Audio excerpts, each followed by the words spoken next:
सभी YouTube family को मेरी तरफ से नमस्ते। आप सभी लोगों के लिए कहानी लाई हूँ। कहानी बहुत मज़ेदार है।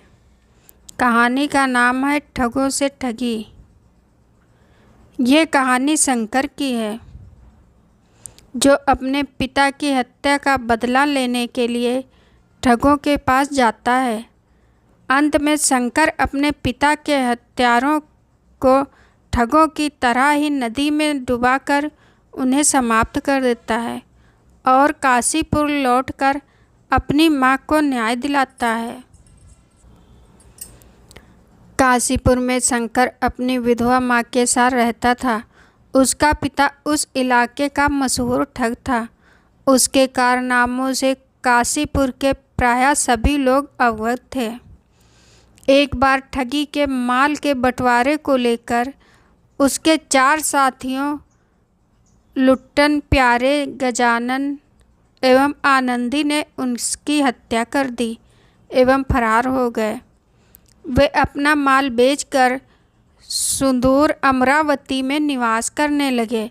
शंकर की विधवा माँ अपने पति के हत्यारों से बदला नहीं ले सकती थी, इसलिए अपने किशोर पुत्र को ठगी एवं बाजीगरी के अनोखे कारनामों से तालीम करने लगी। शंकर अब 18-19 साल का पूर्ण प्रशिक्षित गभरू जवान बन गया था। वह अपनी माँ से बोला, माँ मुझे आज्ञा दो, पिताजी के हत्यारों से बदला लेने के लिए शीघ्र प्रस्थान करूँगा। माँ ने उसे चंदन का तिलक लगाया एवं नज़र उतारी। राह में जलपान हेतु मीठे पकवानों की एक गठरी भी उसे थमा दी। माँ का चरण स्पर्श कर शंकर अमरावती नगर के लिए प्रस्थान कर गया। उन दिनों घोड़े हाथी के अलावा कोई दूसरी सवारी तो थी नहीं। शंकर एक घोड़े पर सवार होकर जंगल पहाड़ों से गुजरता हुआ कई दिनों की लंबी यात्रा तय कर वहाँ पहुँचा। अमरावती पहुंचकर उसने एक सराय में एक कमरा लिया एवं अपने को एक व्यापारी बतलाया। लोगों से पूछते पाछते उसे अपने पिता के हत्यारों लुट्टन, प्यारे, गजानन एवं आनंदी का पता लग गया। वे चारों अमरावती नगर में एक साथ निवास कर रहे थे। वे दिन में व्यापारी बनकर व्यापार करते एवं रात में ठगों का वेश धर कर ठगी बटमारी किया करते थे। उनके पास पहुंचकर शंकर ने उनके पैर छूते हुए कहा, मामा जी मेरा प्रणाम स्वीकार करें। ठगों को अपने इस अज्ञात भांजे को देखकर आश्चर्य हुआ। उन्होंने सम्मिलित स्वर में कहा, हमने तो तुम्हें पहचाना नहीं। शंकर बोला, आप लोग तो देश छोड़कर इधर आ बसे। मैं आपकी छोटी बहन का लड़का हूँ। मेरा जन्म आप सबों के इधर आने के बाद हुआ, सो मुझे पहचानोगे कैसे?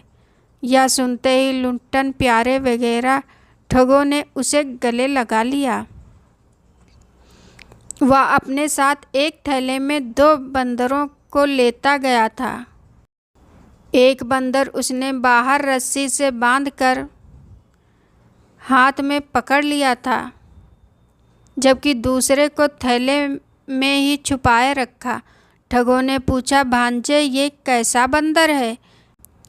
इसे क्यों साथ रखे हुए हो? शंकर बोला, बड़ा अनमोल बंदर है मामा जी। जहाँ कोई संदेश देना हो तुरंत देगा एवं वापस लौट आएगा। ठगों ने कहा, भांजे यह बंदर हमें बेच दो। पहले तो शंकर ना नुकर करता रहा, फिर मुहमागी कीमत में बंदर ठगों को दे दिया।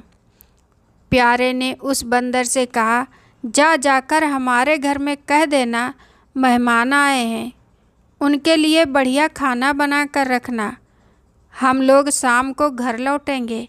यह कहकर उसने बंदर को छोड़ दिया। वह बंदर भला उनके घर क्यों जाता? वह तो सीधे मुक्त होकर जंगल की ओर भाग गया। कुछ देर बाद शंकर ने ठगों से निगाह बचाकर दूसरा बंदर थैले से निकाल दिया एवं बोला, लो मामा जी, तुम्हारा दूत संदेश देकर लौट आया है, इसे पकड़ो। शाम को जब चारों शंकर के साथ घर लौटे तब घर पर खाना नदारद था। ठगों ने अपनी पत्नियों को खूब फटकारा और कहा कि इस बंदर के द्वारा हमने संदेश नहीं भेजा था। पत्नियां बेचारी डर कर बोली, हो सकता है हम सब काम में व्यस्त थीं, इसकी बात ना समझ पाई हो, हमें इस पर माफ़ कर दो। कुछ दिनों के बाद वे चारों शंकर के साथ नदी में मछली मारने के लिए गए। शंकर ने थैले से एक छोटा सा डंडा निकालकर कहा, मामा यह जादुई डंडा है, यदि किसी कारण मैं बेहोश हो जाऊं तो मुझे इसे सूंघा देना, होश लौट आएगा। कुछ देर बाद वह बेहोशी का नाटक कर मूर्छित हो गया। ठग ने उसे काफ़ी हिलाया डुलाया एवं पानी की छींटें मुंह के ऊपर मारी, पर वह तो नाटक किए हुए था, सो उठता कैसे। तब ठगों ने उसके बताए हुए डंडे को आजमाया। डंडा नाक से लगाते ही वह उठकर बैठ गया। ठगों ने सोचा यह तो सबसे कमाल की चीज़ है। उन्होंने फिर मुहमांगी कीमत देकर वह डंडा खरीद लिया।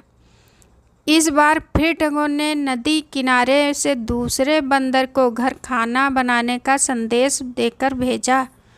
वह दूसरा बंदर भी उसके हाथ से छूटते ही जंगल की ओर भाग गया। शाम में जब पांचों घर पहुँचे तब भोजन फिर नदारद था। इस बार भूखे ठगों ने अपनी पत्नियों को अच्छी खासी ठुकाई की एवं उन्हें मार मार कर बेहोश कर दिया। जब हिलाने डुलाने से वे नहीं जागी तो उन्होंने शंकर से खरीदे गए जादुई डंडे को उनकी नाकों से सूंघाया, पर वे तो मार से परलोक सिधार चुकी थी, उठती कैसे। इधर शंकर मौका देखकर वहाँ से खिसक गया। अब ठगों को पता चला कि शंकर ने उन्हें खूब उल्लू बनाया। वे उसे ढूंढने लगे। कई दिनों के प्रयास के बाद एक दिन शंकर नदी किनारे उन्हें मिल गया। उन सबों ने उसे पकड़ लिया एवं एक बोरे में बंद कर नदी में फेंक दिया। संयोगवश बोरा नदी किनारे जा लगा एवं एक नाविक ने उसे खोलकर शंकर को बचा लिया। कुछ दिनों के बाद बाजार में जब शंकर की निगाहें उन चारों ठगों से मिली तो वे भूत भूत कहकर भागने लगे। शंकर बोला, मामा जी मैं जिंदा हूँ, वह तो जादुई बोरा था, उसमें किसी को बंद कर नदी में डाल दो, उसमें किसी को बंद कर नदी में डाल दो, तब भी वह व्यक्ति डूबेगा नहीं। उन ठगों को उस बोरे के चमत्कार पर पूर्ण विश्वास हो गया। फिर भी इस बार उन्होंने उसकी तुरंत परीक्षा करनी चाहिए। शंकर को उसका दाम चुकाकर वे चारों एक साथ उस बोरे में बैठ गए। शंकर ने उसका मुंह बांधकर उसे नदी के तेज धार में छोड़ दिया। बोरा नदी की तेज धार में बह गया और चारों ठगों ने जल समाधि ले ली। इस प्रकार अपने पिता के हत्यारों से बदला लेकर एक मोटी रकम के साथ शंकर काशीपुर लौट आया। सच्चे प्रतिशोध और न्याय के लिए धैर्य, चतुराई और कड़ी मेहनत की आवश्यकता होती है।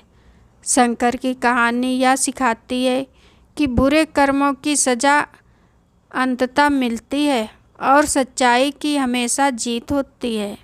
दोस्तों, आप सभी लोगों को ये कहानी कैसी लगी? पसंद आई हो तो प्लीज़ कमेंट, लाइक, शेयर और सब्सक्राइब ज़रूर करें। धन्यवाद।